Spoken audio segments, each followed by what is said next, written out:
Wavical is an award-winning data and analytics company based in Chicago with a national presence. As a provider of award-winning cloud data, analytics, and AI solutions and services, Wavical combines deep technical expertise and industry knowledge with the proprietary automation tools to support the rapid shift to modern data architectures, real-time insights, and AI. Wavical Data Solutions is proud to grow through almost 100% referral. With solid delivery reputability, proudly leveraging the ability to meet clients where they are to unlock the power of data. Wavical Data Solutions. Hello, I'm Dr. Beverly Wright, and welcome to Tag Data Talk. With us today, we have Fouad Bousetouane, Professor and Chief AI Officer at University of Chicago and Second Sight, respectively. And we're talking about the challenging nature. Oh, I'm so excited to talk about this. The challenging nature of making everyone an AI expert. Thanks for being here. Thank you for having me, Beverly. Excellent. Well, let's start off with a little background. Tell us, why are you so cool? That's like a tough question, but loaded. It's a loaded question. Yeah, absolutely. I believe I am cool because I can wear multiple hats. Okay. The first hat is the hat of the AI scientist. My curiosity is unbounded. I love working on problems, tuning models, and going beyond what's feasible. I like exploring what's an obvious problems to apply AI and AI modeling. The second hat, I love wearing the hat of business-minded AI leader, in which I love working on business case problems, driving business value, leading a team, also leading cross-functionally and embedding AI within every and each business processes. The third hat, which is also cool, the educator. That's why I'm engaged with the University of Chicago. I love sharing my acumen, my knowledge, guiding and coaching the next generation of AI builders. Nice. I love it. So kind of what people used to call the analytics unicorn, plus an educator on top of that. So you like to coach others up and lead the next. I love that. Very nice. Thank you. So we're talking about the challenging nature of making everyone an AI expert. And I know we're not really going to make everybody an AI expert, but where does this title come from? Like, what are we talking about, this AI expert? Yeah, like nowadays, especially with the hype of generative AI, yes. Like everybody is getting interested into learning about AI, and sometimes things go a little bit out of control, like sharing some knowledge, which is a good thing.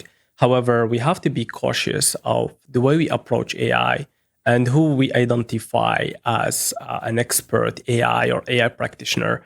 Let me make a step back in here and define what's an AI expert. Exactly. AI expert, I believe, is someone, a problem solver, a scientist, an engineer, who is capable to map the right problem, real-world problem, to the right AI modeling strategy. Thinking backward, living in the problem space, I understand the dynamics of the problem reflected in hidden patterns within the data and map that to the right AI modeling strategy. It could be, when we say AI, we say ML, we say computer vision, pretty much cross spectrum of AI applications. Yeah.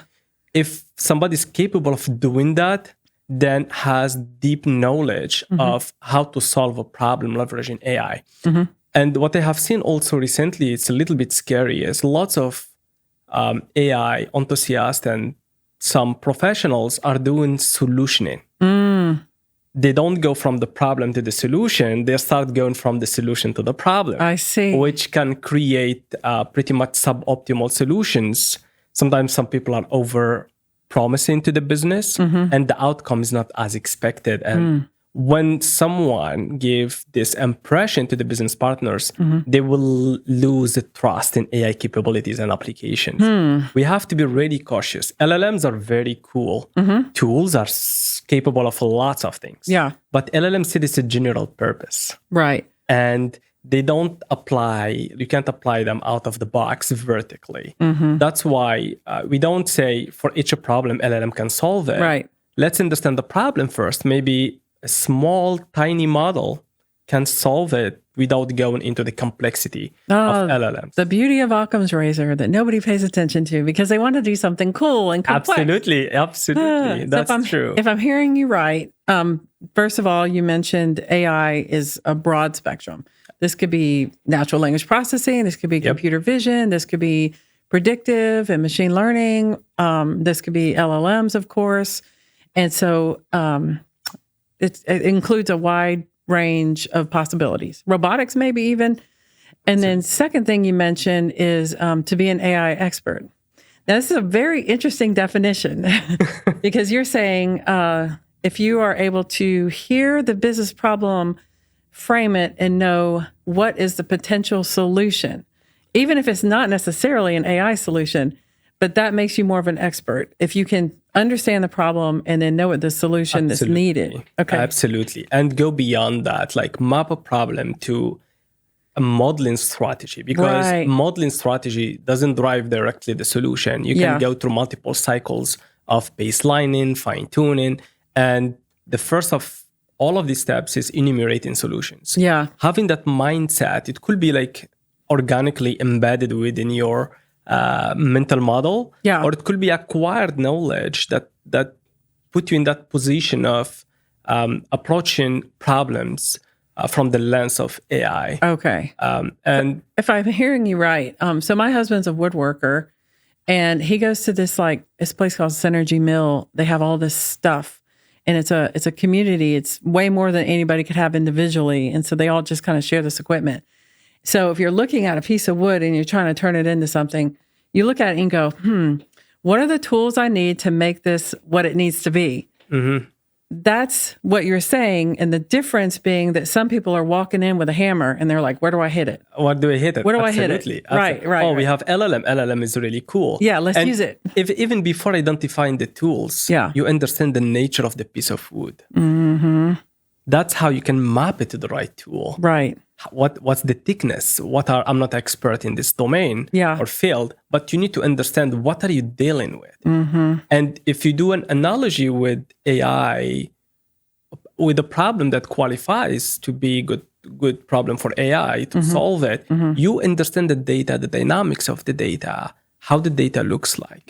What do I need to? What are some hidden patterns I can either discover or start like playing with the data. Yeah. It's like understanding the problem is half of the solution. Yeah. What I have seen also, and it is really common, is now the business partner shows up with potential use case and they bring a solution with them. Oh. Saying, you can use LLM for this problem. Like maybe this is not the mindset, and that's the risky part of everybody. Yeah. Is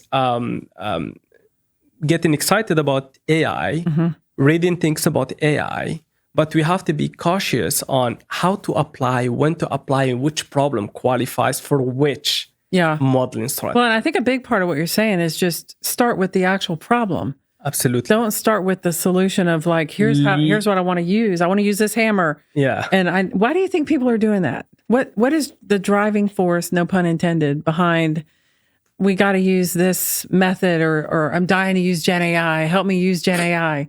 Yeah. And then they come up with a problem to try to fix it. I mean, yeah. Before getting there is when I say like start with the problem, live in the problem space. Oh. You have to breathe the problem. You have to understand the problem and what are requirements, what are restrictions, what business partners are expecting from you. Yeah. These are very important, like key parameter you extract from the environment, from the problem to map it to the right solution. Gotcha. Or tool. Yeah. Going back to why everybody is solutioning. Right. Because of the trend. Like if you want to sound cool as a business partner, as an AI or ML person, you will tell your business partner, like, we are using Gen AI. Right. Everybody's talking about LLMs. Everybody's talking about Gen AI. I want to sound cool. I want to make sure people believe and see and feel that I am on top of all these trends. It's pretty much become a unique and important skill to have and to showcase in a business setup. So being able to hear the business problem,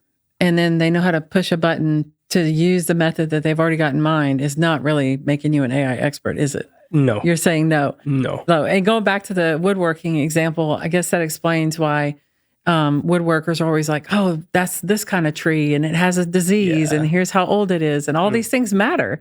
Absolutely. You have to immerse yourself. Absolutely. In this. You kind of press the button. Yeah. And you can come up with AI workflow or AI application. But it's not going to necessarily work with the level of accuracy you are expecting. Right. What you will end up doing is you will end up finding like some hacks, some tweaks to make the solution work for the problem instead of understanding the problem, building the solution. Right. Like if you go like from solution to the problem, you end up like with a suboptimal solution that may not fit within the business requirement. Right. And it may not even be the problem that you wanted to solve. Absolutely. Like this process, Informs has a certified analytics professional designation, and it has different domains. And this process they call business problem framing.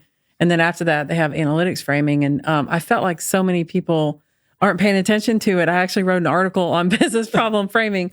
So I totally hear you. I get what you're saying. But surely we're not saying AI is only for PhDs. We're not kicking people out, are we? No, absolutely not. I believe AI is for everyone. AI is very exciting technology and strategic. It is going to be embedded not only in our lives, but also in our business processes. Things, the way we are going to operate post AI and before AI is not going to be the same. I believe it's. So you think it's a big transition? It's a paradigm shift. Pivotal. Okay, it's a paradigm shift. Got it. And also, what they think is we don't have a choice. Nobody has a choice to adopt or not adopt AI. It's a necessity. Everybody should know and understand AI with some level of. With some degree of complexity. Right. But what we need to design or to embed within businesses is a wide spectrum of core functions that are dedicated to different aspects of AI. We draw the line between AI expertise, between AI practitioner, between AI business leader, consumer, also with prompt engineers, with AI testers. We need lots of testers down the road because now the biggest fear of companies to put AI and Gen AI in front of customers is the vulnerability of these LLMs. They hallucinate. They are biased. You can jailbreak quickly. You can make them toxic. You can manipulate them. There is some layer of complexity. That's why we have to define some level of expertise to make sure what we build is trustworthy. Yeah. Are there natives and immigrants in AI, or are we all sort of immigrants? There are some natives, lots of immigrants. Yes. Okay. Gotcha. Yeah. And I think it was Shannon Harlow who first talked to me about, she said, do you think AI is going to be convergent with data science or divergent? And I said both. Both. I think it's going to be both, in that some people that kind of grew up, they learned SQL, they understand data, they know analytics and business intelligence systems, and they learn modeling, and now they're in AI. It's kind of like all these experiences that you have kind of lead to that. And so now if it is hallucinating or doing something wonky, you can look at it and go like, I know why it's doing that. Yeah. Whereas the immigrant doesn't have that, and they just come straight into the AI door. Yeah. What's the problem with that?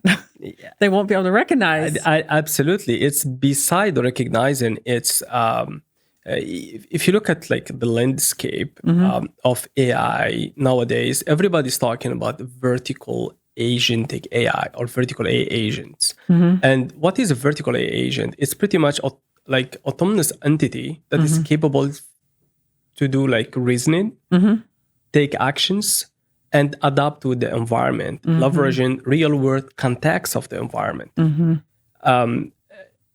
To be able to get to the point where this vertical intelligence is embedded, we have to fine-tune these models to be industry-specific. The cycle of fine-tuning the model relies on which model to fine-tune, why. The other very important piece is data integrity strategy. What kind of data are you going to leverage to fine-tune a model?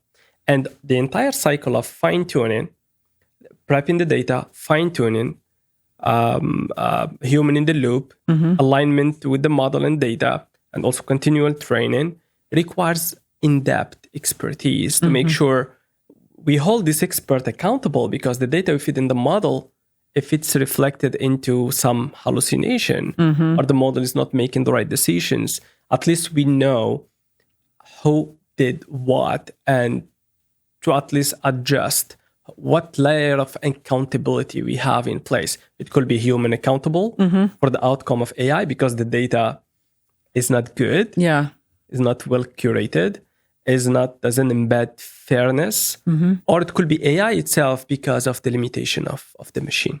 Well, this feels like an overwhelming task. Like, what are we going to do? I mean, one thing you talked about was we're not really going to have a choice. Like, AI is here. It's not going to go away. And I've heard people in healthcare say, look, if you are going to need a future surgery or something, I'm just making this up, but this is the analogy that they provided in healthcare, is that if you're going to need a surgery in the future, doctors are going to learn how to inject nanobots into your bloodstream, and those nanobots are going to go work on your organ. And med schools are not necessarily going to know how to do it. You can't elect a traditional versus a non-nanobot surgery versus a nanobot surgery. And so you may not have any choices. So we're in this. So what do we do? Are we trying to say, how do we solve for this? Do we want to bring awareness to just AI literacy? Is this an AI literacy problem? Is this a problem framing, like back to the fundamentals of understanding what's going on, what kind of problem you're trying to actually solve, and working in a more scientific method kind of format for understand the problem, find the right tool, come up with a solution instead of the other way around? Or are we saying you need to be a consumer and you guys need to be the developers? What's the solution? How do we solve for this? That's a very interesting question. What I would say is it's a mix of everything. We have to level up. For sure. Yeah. Like I said, AI is a necessity. We don't have a choice. So even people that are like, I'm really good at supply chain, but even though that's my expertise, I got to learn AI too. So everybody has to take it to the next level. Okay. If I write emails like all day long, I use AI to make them better. Okay. It goes all the way to simple tasks. Yeah. There is no way around it. Everybody should understand how to interact with AI, how to maximize the output of AI. And we go through the cycle of prompting, how to prompt, how to design a question, how to engineer it. I think this is a skill everybody should have. Right. Besides leveling set, also we have to build a framework. The framework is going to define, like I said earlier, what are immersion functions within a corporation, within a business organization, and what are duties and tasks for each and every individual to accomplish. Otherwise, if you don't draw the line between expertise and user and practitioner and business developer versus a product manager versus testing AI, it is going to be really, really challenging. Yeah. And another aspect I believe also is very important is to for our corporation or businesses to start the journey within AI, even with small steps. It is very, very important. Okay. Nobody should be left behind. Right. This is the right time to if not adopt it, start the journey with baby steps. Yeah. Love it. Love it. Well, that was kind of ties into my last question, which is what final piece of advice would you give? Because we're talking about, this AI expertise and having to embrace. So a lot of people might feel a little overwhelmed about this environment because it's everywhere. I actually had a student one time, you're talking about teaching. I had a student say, why don't I just change my major to something that doesn't involve AI? Like, that's nothing. What is that? I mean, it's in the arts, it's in the sciences, it's everywhere, right? It's in business, of course. But what final one piece of advice would you give people that are trying to better understand about how to embrace, and how to harness AI in meaningful ways? Yeah. Before answering your question, there is another point I wanted to highlight. Sure. Is what I have noticed is, and it's common across large corporations, there is some sort of a gap between the leadership and operation team. There is a lack of understanding of problem complexities. And especially with AI, you have this ML organization living in different space from senior leadership, from the vision of senior leadership. And also, I believe senior leadership, they should do some job and understand different dynamics of AI and embed that within their vision. And I strongly believe in the future, we will have more of technical leadership, empowering technical folks, AI experts to also take on end-to-end lifecycle development of products. Wow, rise of the nerd, huh? I mean, Absolutely. this is such a paradigm shift too, because Yes, it used to be that whoever had the good instincts, who had the strong gut, who just kind of had that intuition and just knew, those are the ones that typically got promoted. But you're saying you're starting to see, or you think that in the future we'll start seeing CEOs that started off as highly technical, absolutely, engineers. I believe it's a necessity. Yeah. Quick example: how to expect a manager to set the right expectations for a PhD machine learning scientist. If the manager doesn't understand the complexity of the problem, the complexity of training a model, right, the dynamics of fine-tuning, hyperparameter optimization, if the manager is not there, there is a gap, and that gap is going to impact the organization, is going to impact talents. These days, keeping talents engaged and happy, and retention, it's a huge topic. Yeah, for sure. I believe empowering identified talents, people who are really technically sound, put them into management training and empower them to lead visions and to lead product development. Nice. Very nice. I love this. Well, thank you again so much to Fouad Bousetouane. Did I say that right? Bousetouane? Yeah. I'm so proud of myself. I'm so proud of myself. You're doing great. For talking to us about the challenging nature of making everyone an AI expert. Thank you. Thank you. Absolutely.